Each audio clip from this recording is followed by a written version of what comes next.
এটা বোন ভান্দানার পক্ষ থেকে শেষ প্রশ্ন, আপনার স্মৃতিশক্তি ও মুখস্থ বিদ্যা বিষয়ে। স্মৃতিশক্তি বাড়ানোর জন্য কি আপনি কিছু বলবেন?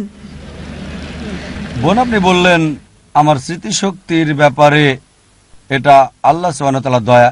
স্মৃতিশক্তি নিয়ে কোরআনে কোনো আয়াত আছে কিনা, লোকজন এই বিষয়ে আমাকে প্রশ্ন করলে যে আমার রহস্য কি, আপনার কি কম্পিউটার মেমোরি? রহস্যটা কি? রহস্যটা কোরআনে দেওয়া আছে। দাওয়াত ট্রেনিং প্রোগ্রামে আমার ছাত্রদের জন্য আমি যা করি, আমি বলি তিনটা জিনিসের দরকার। প্রথমটা হচ্ছে,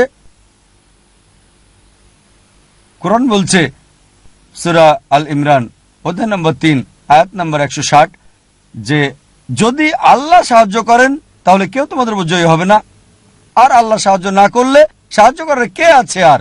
তাই মুমিনগণ আল্লাহর উপরে নির্ভর করুক। 1 নাম্বার, আল্লাহর উপর ভরসা।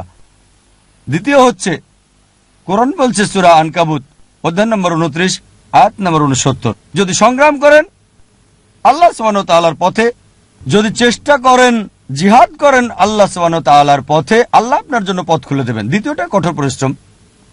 তৃতীয় হচ্ছে, আল্লাহ বলেছেন সূরা আম্বিয়া অধ্যায় 21 আয়াত নম্বর 7 এবং সূরা নাহল অধ্যায় 16 আয়াত নম্বর 43 ফাসআলু আহলে যিকরি ইন কুনতুম লা তা'লামুন, যদি না জানো তবে জ্ঞানীদের জিজ্ঞেস করো। তৃতীয় হচ্ছে টেকনিক। আমাদের দাওয়া ট্রেনিং প্রোগ্রামে টেকনিক শেখানো হয়, আর লোকজন বলে ভাই জাকির কৌশলটা কি? আমি বলি সেটা তৃতীয়, কম গুরুত্বপূর্ণ। প্রথম হচ্ছে আল্লাহর উপর ভরসা। যত কৌশলী থাকুক, আপনি দেখবেন আমাদের অনেক ছাত্র MBA করেছে আর কৌশলের বিভিন্ন বিষয় মুখস্থ করেছে। ত্রিকোণ কৌশল সম্পর্কে জানেন কি না জানি না, আর এই সমস্ত বিষয়গুলো প্রথম দিকে তারা ভালো ছাত্র, পরে একেবারে নিচে নেমে যায়। আল্লাহর সাহায্য হলো সবচেয়ে বড়। যে কোনো কৌশল বা চতুরতা বা যে কোনো কিছুর চেয়ে ভালো প্রথম হচ্ছে আল্লাহর সাহায্য। যদি আল্লাহর রাস্তায় চেষ্টা করেন, তার পথে সংগ্রাম করেন, তাহলে সফল হবেন।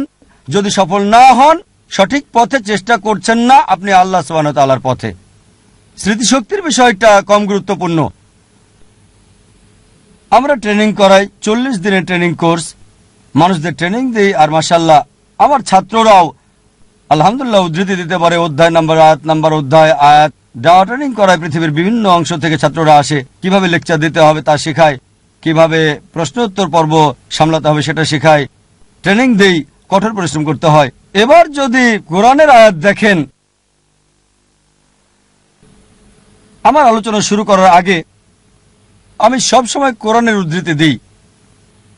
সূরা তাহা অধ্যায় নম্বর 20 আয়াত 25 থেকে 28 বলা হয়েছে, রব্বি ইশরাহ লি সাদরি। এই দোয়া করতেন যখন মহান প্রভু আল্লাহ সুবহানাহু ওয়া তাআলা মুসা আলাইহিস সালামকে বললেন যাও বার্তা পৌঁছে দাও। তিনি দাওয়াত দেওয়ার আগে এই দোয়া বলতেন। মুসা আলাইহিস সালাম তোতলা ছিলেন, তিনি তোতলাতেন। আর যারা আমাকে ব্যক্তিগতভাবে চেনেন, আমিও তোতলা ছিলাম যখন ছোট ছিলাম। আর স্বপ্ন দেখতাম, মানুষ যে কোনো স্বপ্ন দেখতে পারে। আমি স্বপ্ন দেখতাম পৃথিবীর সেরা ডাক্তার হওয়ার, কিন্তু কখনোই ভাবিনি যে 25 জন লোকের সামনে আমি কথা বলবো, কারণ আমি তোতলা ছিলাম। লোকজন আমার নাম জিজ্ঞেস করলে আমি বলতাম যা যা যা জাকির, এমনই ছিলাম। আল্লাহ সুবহানাহু ওয়া তাআলার পথে এসে হয়তো 10-15 বছর আগে যখন দাওয়ায় যুক্ত হলাম, যখন দাওয়া দেওয়া শুরু করলাম, তোতলামি চলে গেল। যখন খ্রিস্টান মিশনারিদের সাথে কথা বলি, দেখি আমার তোতলামি একদম নাই।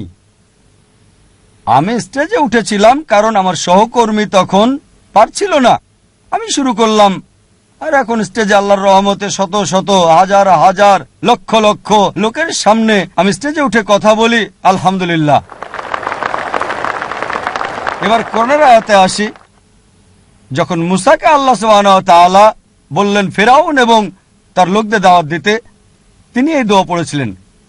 এই দোয়া পড়েছিলেন সূরা তাহা অধ্যায় 20 আয়াত 25 থেকে 28 বলা হয়েছে, রব্বি ইশরাহ লি সাদরি, হে আমার আল্লাহ, আমার বক্ষ প্রশস্ত করে দাও, আমার সাহস বাড়িয়ে দাও।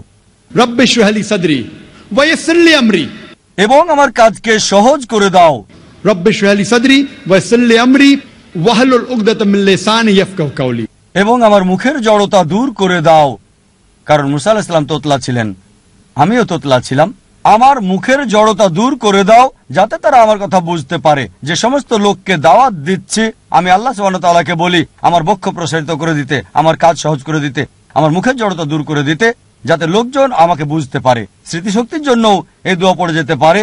তবে প্রথম হচ্ছে আল্লাহর উপর ভরসা করা, দ্বিতীয় কঠোর পরিশ্রম করা, আর তৃতীয় হচ্ছে কৌশল। আশা করি উত্তরটা পেয়েছেন।